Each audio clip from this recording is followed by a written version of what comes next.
मैं तुम्हें समझा रहा हूं कि केवल शरीर मरते हैं, आत्मा नहीं मरती। इसलिए तुम शरीर का मोह त्याग दो, उनकी मृत्यु का शोक त्याग दो, परंतु तुम्हारा मन उस सत्य को मानना नहीं चाहता। तुम ठीक कहते हो केशव, मैं तुम्हारी बात समझता तो हूं, परंतु मेरा मन उसे ग्रहण क्यों नहीं कर रहा? इसका कारण क्या है? इसका कारण है वो जंजीर जो तुम्हारे मन ने अपने ही गिर्द लपेट रखी है। कौन सी जंजीर? रिश्तेदारी की जंजीर, ये नातेदारी का मोह कि ये मेरा भाई है, ये मेरा मामा है, ये मेरा ससुर है, ये पितामह है।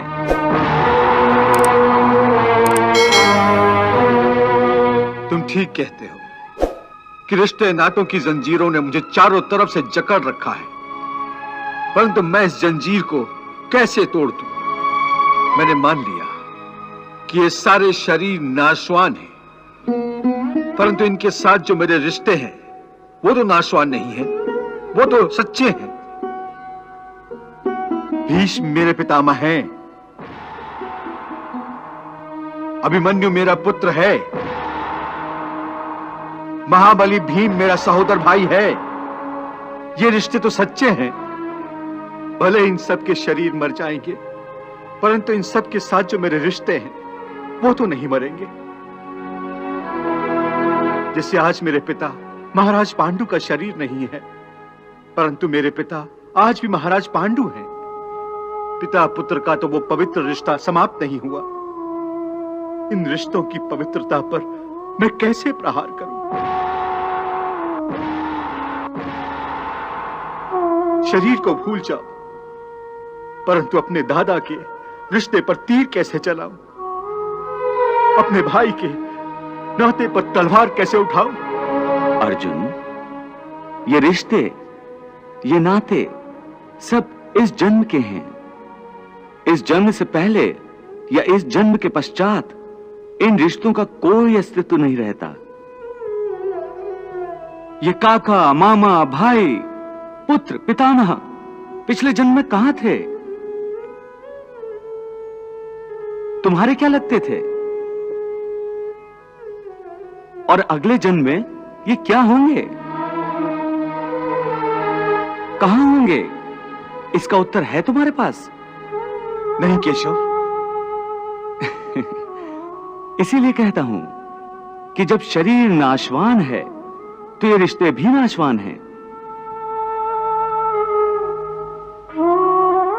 क्योंकि ये सब नाते शरीर के हैं।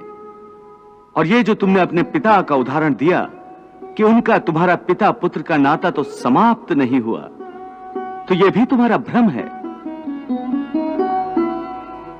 अज्ञान है। केवल तुम्हारे मन में अभी तक वो रिश्ता जीवित है, क्योंकि तुम अभी तक उसी जन्म में हो, परंतु तुम्हारे पिताश्री इस समय जिस योनि में भी होंगे, उनके लिए वो रिश्ता समाप्त हो चुका है। पिता की बात छोड़ो, अपनी बात करो। पिछले जन्म में जब तुम्हारी मृत्यु हुई होगी, उस समय तुम्हारे सब संबंधी रिश्तेदार रोए होंगे। तुम्हारी पत्नी ने, तुम्हारे पुत्रों ने बहुत विलाप किया होगा, परंतु आज इस जन्म में तुम्हें याद भी नहीं कि किस किस ने तुम्हारी मृत्यु पर विलाप किया था। आज तुम्हारे लिए उनका या उनके रोने धोने का कोई मोल नहीं। इसलिए समझा रहा हूं कि ना किसी के मरने का शोक करो, ना किसी के साथ नाता टूटने का दुख मानो।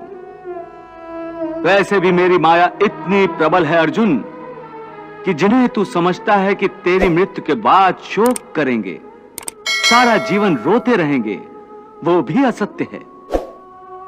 मेरी माया के प्रभाव से थोड़े ही दिनों के बाद उन रोने वालों को तू फिर हंसता खेलता देखेगा।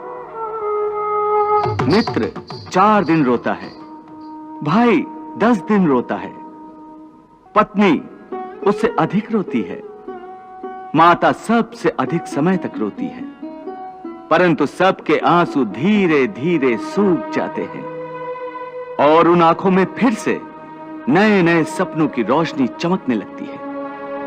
क्या तुम बता सकते हो कि पिछले जन्म में तुम्हारे किस रिश्तेदार ने तुम्हारे लिए कितना विलाप किया था? नहीं केशव, ये मैं कैसे बता सकता हूं? मुझे तो ये तक याद नहीं कि वो कौन थे। बस जिस तरह तुम अपने पिछले जन्म को भूल गए हो, उसी तरह तुम अपने इस जन्म को भी भूल जाओगे। इस जन्म के रिश्तों का अर्थ तुम्हारे आने वाले जन्म में कुछ भी नहीं रह जाएगा। आज अभिमन्यु को तुम अपना पुत्र समझ रहे हो सकता है पिछले जन्म में वो तुम्हारा पिता रहा हो, या आने वाले जन्म में तुम्हारा महाशत्रु बन जाए। आज तुम जिनको अपना रिश्तेदार समझ रहे हो, जिन्हें आदरणीय समझ रहे हो, और इसी कारण उनकी हत्या करने से संकोच कर रहे हो सकता है उन्हीं में से किसी ने तुम्हारे किसी पिछले जन्म में तुम्हारी हत्या की हो, या तुम ही अगले जन्म में उनकी हत्या कर दो। हे अर्जुन, ये रिश्ते शरीर के जन्म के साथ पैदा होते हैं और शरीर की मृत्यु के साथ मर जाते हैं। इसलिए इन रिश्ते नातों के चक्रव्यूह से बाहर आ जाओ। आत्मा अमर है, इस अमर सत्य को पहचानो। रिश्ते तो बदलते रहते हैं। हे अर्जुन, इसलिए तुम्हें न रिश्तों से मोह करना चाहिए, न रिश्तों के टूटने का शोक करना चाहिए। यही सांख्य योग का ज्ञान है कि मनुष्य को एक सन्यासी की भांति सोचना चाहिए कि ये सब रिश्ते नाते मोह को उत्पन्न करते हैं, और मोह इन रिश्तों को इतनी जोर से पकड़ लेता है जैसे एक लोभी पुरुष नदी में डूबते हुए भी धन की गठरी को नहीं छोड़ता।